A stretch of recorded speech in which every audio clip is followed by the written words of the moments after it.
Rais Syura PBNU Gus Baha bin Nyai Yuhanid binti Nyai Fatimah binti Nyai Hafsah binti Kiai Maksum bin Kiai Soleh bin Asnawi Sepuh binti Nyai Mujiroh binti Nyai Ulfiah binti Mbah Mutamakin bin Sumonegoro bin Sumoningrat bin Hadi Wijaya alias Joko Tingkir bin Sunan Pengging bin Pamundayan bin Brawijaya 5.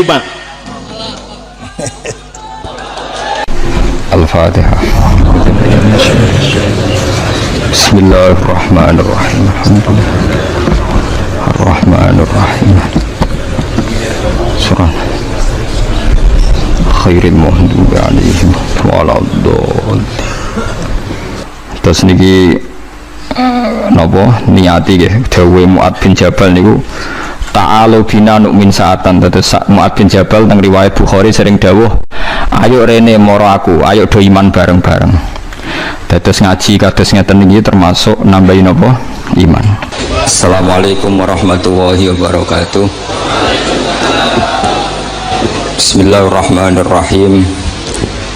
Tabarakalladzi nazzala al-furqana ala 'abdihi liyakuna lil 'alamina nadhira. Allahumma shalli wa sallim ala sayyidina Maulana Muhammad wa ala alihi wa sahbihi asma'in, amma ba'du. Al-Mukarram sedanten keluarga besar Kiai Haji Hamid bin Abdillah bin Umar, wabil khusus paman kawula Kiai Haji Idris, ingkang kula hormati Kiai Haji Agus Ali Masyuri, Gus Zofur, Gus Sipul, sedanten mawon ingkang kula hormati para hadirin. Ini nanti mungkin ada 3 audisi yang diperlombakan Mbak Idris. Mungkin Gus Zofur, saya, Gus Ali. Nanti yang menang yang terakhir karena mikir sing iso ngalahno piye.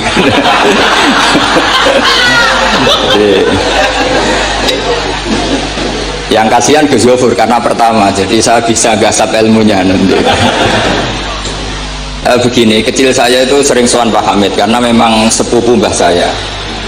Dalam catatan nasab mbah saya kandung namanya Fatimah binti Kholik bin Umar, tapi sepuh-sepuh namanya tidak Kholik tapi Idris. Kayak Mbah Hamid ini nama kecilnya itu Abdul Mukti. Jadi di keluarga saya biasa ganti nama. Dulu kecil saya orang manggil Udin, jadi bakul bakso. Lama-lama setelah agak-agak alim tuh bangun manggil saya itu Baha'uwah dulu. Saya pernah diganti bangun Baha'uwah. Lama-lama mungkin terlalu sakral, terus tengah-tengah itu Baha'udin. Begini, dulu saya pernah cita-cita jadi wali karena pernah mbah wali. Karena kecil saya itu sering dijak sowan Pak Hamid. Setelah agak besar kok prosedurnya kok agak sulit gitu. Terus jadi tidak ingin gitu. Tapi tadi kata Gus Zofur, yang penting pernah nempati tempat yang dipakai wali. Tempat ini pernah dipakai Pak Hamid.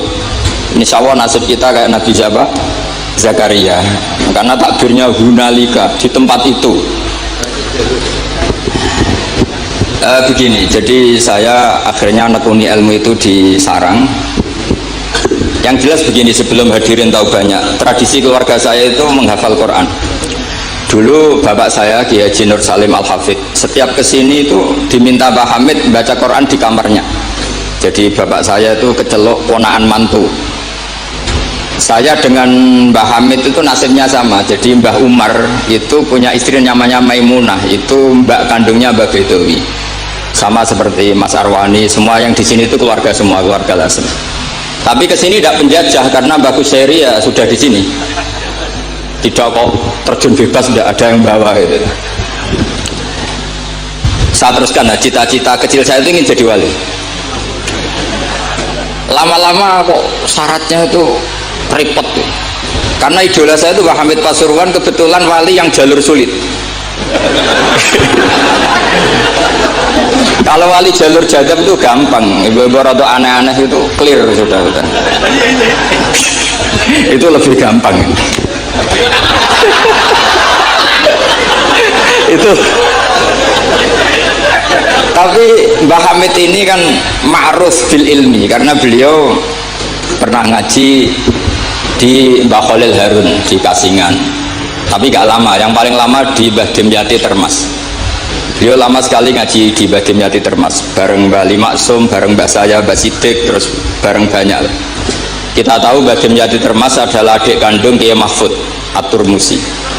Kiai Mahfud bin Abdullah bin Abdul Manan. Abdul Manan ini adalah awaluman lazama min ahli Jawa, mulazamah di Sayyid Az-Zabidi Sahibul Ithaf yang mengarang kitab Ithafus Sadat Al-Muttaqin. Itu murid mulazimnya itu orang Jawa namanya Abdul Manan. Terus beliau punya anak namanya Abdullah, punya anak Mbah Mahfud yang pada akhirnya jadi gurunya Mbah Hasyim Jawa Asy'ari. Mbah Mahfud ketika di Jawa, memang cerita wali itu syaratnya harus cerita grup. Ada grup WA wali itu ada, mulai dulu kan ada. Jadi wali itu syaratnya harus punya grup. Karena untuk legalitas wali itu harus disahkan wali. Nggak boleh wali diangkat menteri agama gitu. Nggak boleh tuh. Kata beliau nggak boleh wali diangkat menteri agama. Yang angkat harus ketua wali. Ini Gus Ali seneng kalau nggak boleh. Jadi harus punya grup. Kenapa harus punya grup? Karena syarat kebenaran itu harus disepakati, harus konsensus bena ahli hak. Kalau NU menamakan ahwa ahlul halli wal aqdi. Kenapa demikian? Ada standarnya. Dulu Kiai Hamid itu ma'ruf ngaji badim itu malah kitab Jamul Jami', kitab paling ruwet.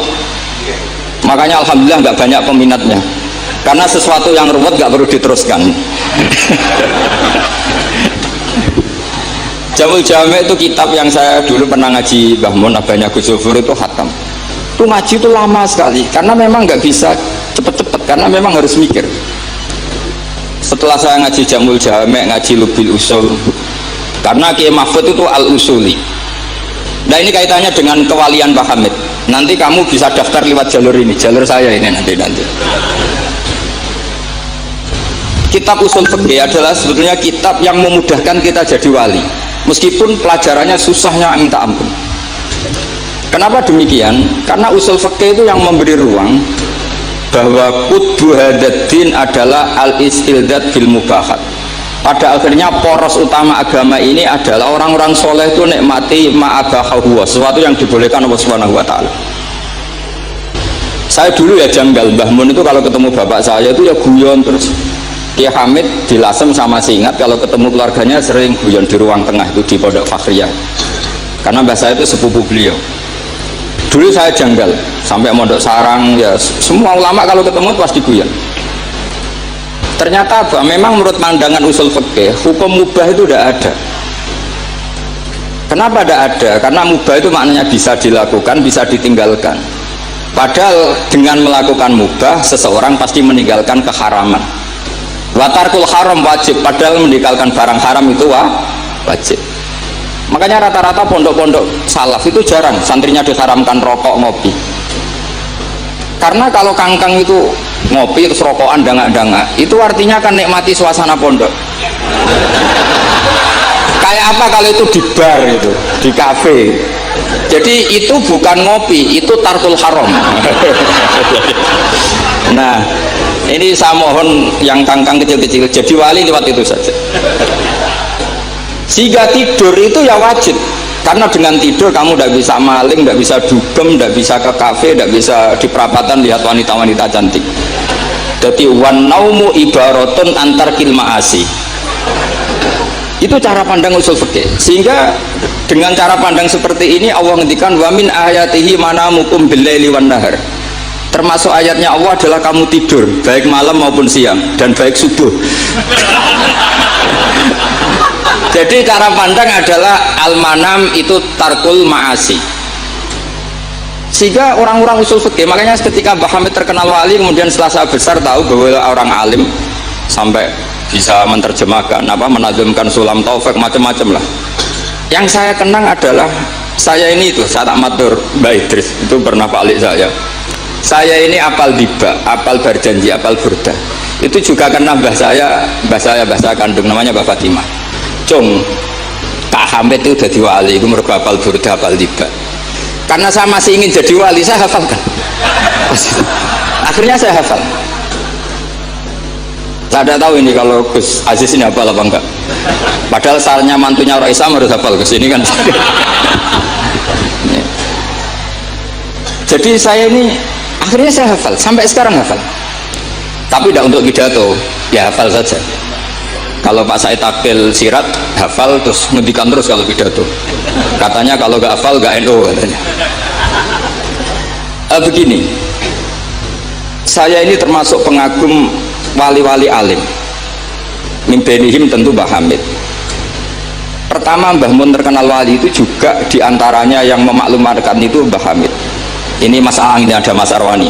Ketika Pak D. Taifur sama Mbah Hamid sama keluarga, beliau memutuskan sudah saya hanya sama keluarga. Ketika ada tamu dilihat sama Pak D. Taifur, itu siapa? Itu Gus Mun. Mbah Hamid spontan ngintikan rojulun alimun waliwah. Semenjak itu orang Mbah Hamid spontan komentari Mbah Mun rojulun alimun waliwah. Semenjak itu orang ya sama lah seperti Mbah Hamid dulu. Mungkin sudah wali, tapi maklumatnya ketika Habib Ja'far bin Syekhon memaklumatkan bahwa akan datang seorang wali, terus yang datang ngaji Ihya itu Kiai Hamid. Nah ini nunggu pengumuman berikutnya. Tapi tadi Gus Gofur sudah mengumumkan Gus Ali datang, ini juga wali ya. Anggap saja ini penobatan. Cuma yang agak masalah ini kan Gus Gofur itu pernah putus sama Gus Ali. Mbah Mun saja manggil Gus Ali le. Jadi ini kalau betul penobatan minal adna ilal a'la ini agak. Jadi ini tauliyatul adna lil a'la. Jadi ini agak masalah. Maka belum begitu sah ini tadi. Atau kalau sah ya tanpa penobatan itu memang sudah wali itu. Jadi ini. Begini, saya minta supaya pendaftaran wali itu lewat jalur ilmu saja. Saya punya sekian cara untuk Anda menjadi wali dekat Allah. Maksudnya wali itu dekat Allah. Tentu tidak akan sekali berbah Hamid, sudah itu tidak sopan. Ingin sekali berbah Hamid itu tidak sopan. Jadi wali yang biasa-biasa saja. Saya pernah baca hadis di Musnad Ahmad. Suatu saat Rasulullah itu kelihatan ceria sekali. Oh monggo Gus Idrar, monggo Gus Idrar.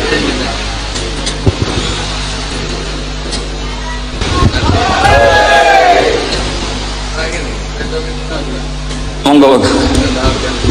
Saya teruskan ya. Saya itu punya tradisi kalau ngaji itu tak takriri, termasuk Ihya. Itu juga karena saya dengar kabar setelah Mbah Hamid ditermas, kitab yang beliau ji dengan Habib Ja'far bin Syekhon itu Ihya. Tentu ngajinya Mbah Hamid jangan bayangkan kayak kangkang dia ini maknani terus nulis itu mboten. Ini sudah muqabalah apa? Sudah perbandingan, bukan ngaji istifadah enggak. Begini, yang memudahkan kita jadi wali adalah logika kita atau pikiran kita atau mindset kita itu ngikuti apa yang pernah digariskan Rasulullah SAW. Dan Anda jika melakukan itu pasti wali. Kenapa demikian? Karena begini teks hadisnya. Suatu saat Nabi itu kelihatan senang sekali, terus beliau ngendikan, ini ada di Musnad Ahmad. Absyiru ma'asyiral muslimin, inna wa ta'ala qad fatahalakum baban minas sama. Yaqulu absyiru ma'asyiral muslimin. Wahai orang-orang Islam, kamu harus senang. Karena inna wa ta'ala yubahi bikum al malaika. Allah membanggakan kalian kepada para malaikat. Kira-kira orang dibanggakan Allah itu wali apa enggak? Wali. Yaitu bahwa hadhil ummah, kata Allah, umat ini, umatnya Rasulullah SAW itu berstatus addu faridotan wantadzoru ukhra. Umatnya Nabi adalah umat yang sudah melakukan subuh terus nunggu datangnya zuhur, setelah zuhur dilakukan nunggu datangnya asar begitu. Maka ketika Rasulullah SAW memuji hadil ummah, ini jalur wali lewat ilmu, itu umat ini distatuskan oleh Rasulullah itu apa? Fal mu'min baina hasanatin. Orang mukmin itu selalu diantara dua kebaikan. Hasanatin qad qadaha wa hasanatin yantadziruha. selalu dalam kebaikan yang sudah dilakukan, kayak tadi kita sholat subuh, kemudian kita menunggu sholat zuhur, sehingga setiap saat kita mati status kita adalah penunggu kebaikan. Jadi ini penting saya utarakan supaya orang mukmin selalu melakukan kebaikan dan menunggu akan melakukan kebaikan lagi, sehingga safarnya begitu terus, perjalanannya begitu terus, dan itu bisa menjadi niat. Kemudian sebagian ulama ini dibabkan di bab niat. Kenapa orang di surga selamanya padahal amalnya berdurasi, amalnya terbatas. Misalnya kita masuk surga, amal kita paling banter kan 60 tahun, 80 tahun.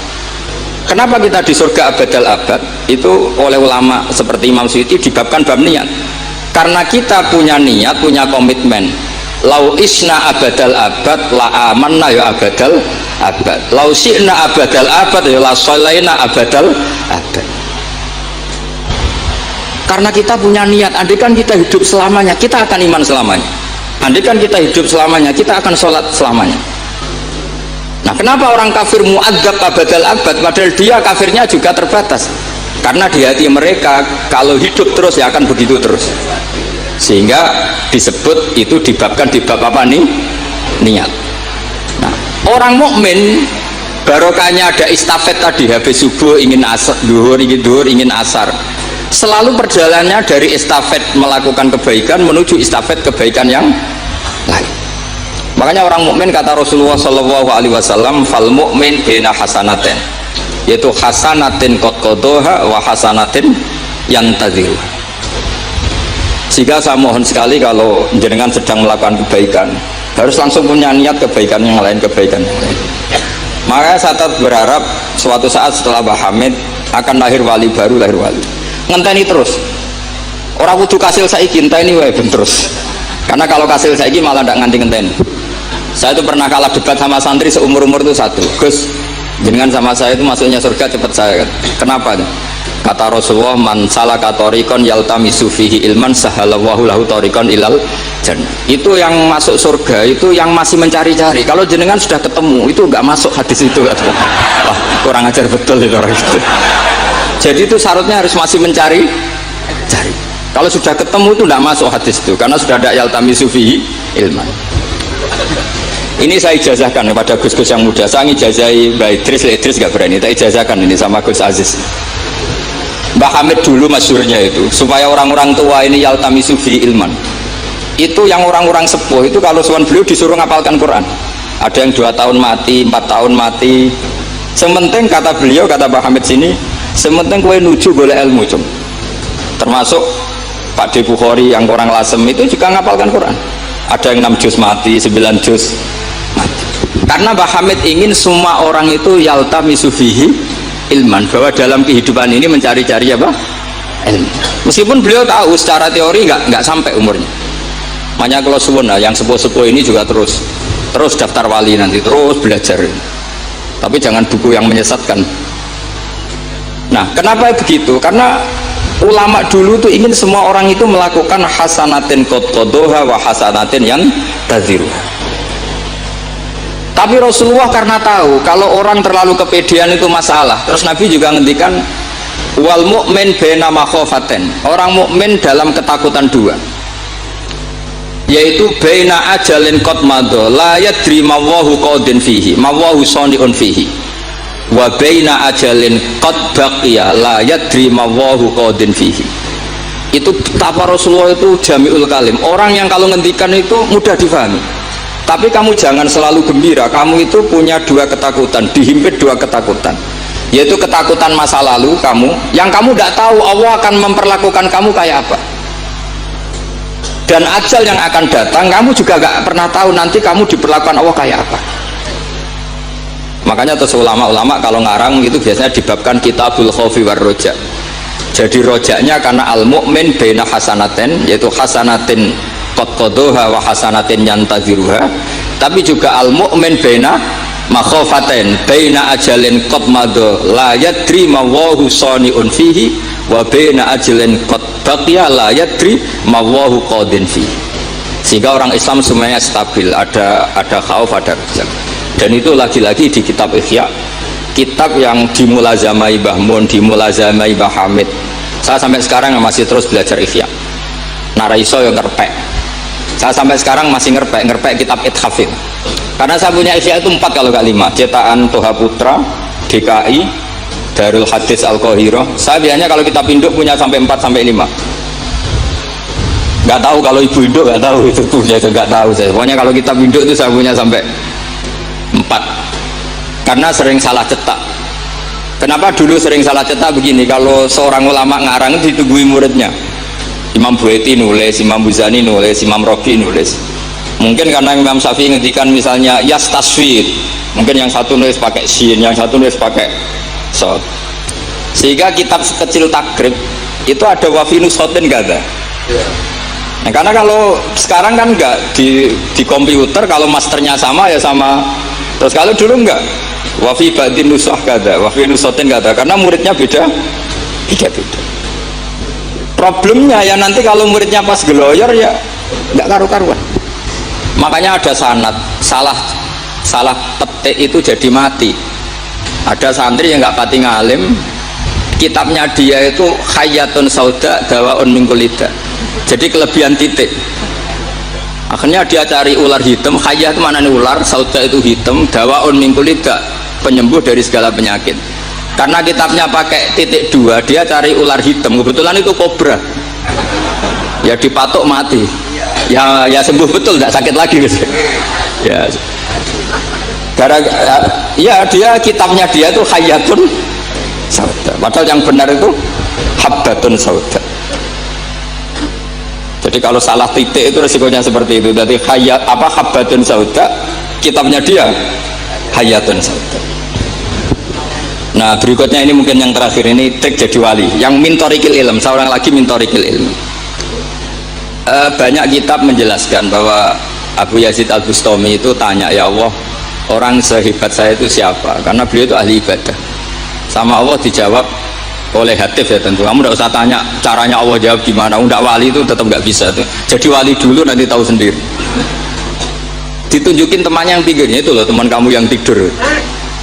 Kenapa ya Allah? Ini orang sama saya khusnudon, tahu bahwa saya ini baik sekali, makanya ditinggal tidur. Kalau kamu ibadah terus, jadi ada gimananya gitu sama saya. Jadi kamu jadi wali yang jalur itu aja, yang apa? Ya khusnudon itu. Sampai di Ihya itu ada makalah begini. Suatu saat zaman kalau sudah rusak, itu hatta yakuna ahsana a'malihim an-naum. Sehingga ngamal terbaik mereka itu tidur. Kenapa demikian? Saya pernah belajar juga sama bapak. Kalau bapak guruan tuh gini, kan di Hikam itu ada makalah gini, manusia itu siapa? Kata Hikam, man kanat mahasinuhu masawiyah. Manusia itu orang yang kalau baik saja buruk, apalagi pas buruk. Jadi manusia itu man kanat mahasinuhu masawiyah, fakaifa la takunu masawihi masawiyah. Manusia itu orang pas baik saja buruk, apalagi pas buruk. Terus tak tanya bapak, kalau niku pak imam masjid sing istiqomah, ya apa istiqomah, tapi ada kemungkinan yang rai kelas nak dimami wong liya sama sih. Imam masjid yang desa-desa itu istiqomah, kadang niatnya ben gak kena wong liya, sehingga banyak alumni yang ngantri itu gak jadi imam karena sampai watuk sampai pelo rapasnya tetap mau diganti dalile saking istiqomah. Tapi kita kan tidak tahu mereka ditindak wong liya apa enggak, kan tidak pernah tahu. Jadi manusia itu mangkanat mahasinuhu masawiyah fakaifa la takunu masawihi masawiyah. Nah begitu juga misalnya orang alim, saya ini kata orang banyak itu alim, baik kan, tapi akhirnya nggak sopan. Saya di atas Gus Zuhur, di atas Gus Ali, ini kan nggak sopan. Makanya tak jamin ini nggak lama-lama, karena nggak sopan itu nggak boleh lama-lama gitu. Jadi orang itu apapun baiknya itu pasti ada sisi. Itu guyonannya orang-orang alim dulu itu sampai gitu, man kanat mahasinuhu masawiyah fakaifa la takunu masawihi masawiyah. Manusia itu orang yang saat baik saja ada buruknya, apalagi pas buruk. Coba kamu fikir, itu bagus karena ngeringankan hisab. Tapi kalau tonggo loro ora iso nulung, ono wong macam-macam ora iso nulung, padahal fikir itu bagus. Allahumma ahyini miskinan wa amitni miskinan. Enggak suka, ya apa iso nulung wong macam-macam, tapi mesti orang sombong, ora tak tulung ora urip kono. Terus sampean takok, lah carane piye Gus? Ngaku ora gurumu kok takoki. Tapi ini mau cerita. Jadi saya tolong siapapun yang jadi wali itu pikirannya harus niru ulama-ulama dulu. Ini yang terakhir, bapak dapat ijazah dari Pak Hamid itu gini, kalau mau ngaji atau baca apa, ya Allah saya niat kayak niatnya Syekh Abdul Qadir apa? Al-Jilani. Itu masyhur itu ijazah Pak Hamid. Karena kalau kita yang niat itu potensi salah, maka numpang niatnya Syekh Abdul Qadir Jilani. Setelah saya ngaji di sarang sama Mbah Mun, ternyata pola-pola itu dipakai. Daripada minta keliru, mendingan Allahumma inni as'aluka ma as'alaka bi abduka nabiyuka Muhammad wa asta'idzu bika masta'adza min habibuka nabiyuka Muhammad. Karena sekali doa itu keliru, itu masalah. Di Hikam itu ada cerita lucu, itu masyhur itu. Ada seorang wali tapi hamal, tukang mangkul barang di karena dia seorang wali, setelah dapat makan satu piring cukup pulang dia, karena dia tidak ingin kaya. Setelah itu ibadah terus. Lama-lama matur, ya Allah saya ini seorang wali, konsentrasi saya hanya ibadah, ngapain harus kerja jadi hamal, tukang manul, mbok kasih rezeki yang tanpa saya kerja. Singkat cerita sama Allah ditegur, dicurigai maling, terus dipenjara. Tiap pagi dapat makan, sore dapat makan. Terus tanya, ya Allah kenapa jadinya gini, kan kamu minta rezeki tanpa kerja. Ya di penjara itu gitu. Nah, makanya semenjak itu wali-wali itu nggak berani doa karena sekali salah itu masalah. Termasuk doa minta jadi wali itu efeknya punya istri cerewet, kata Gus Zafur. Karena itu satu paket katanya. Jadi wali tadi saya bikin 3 tip, Gus Zafur juga tipnya lebih keras lagi. Syaratnya harus punya istri apa tadi? Cerewet. Ya, wassalamualaikum warahmatullahi wabarakatuh.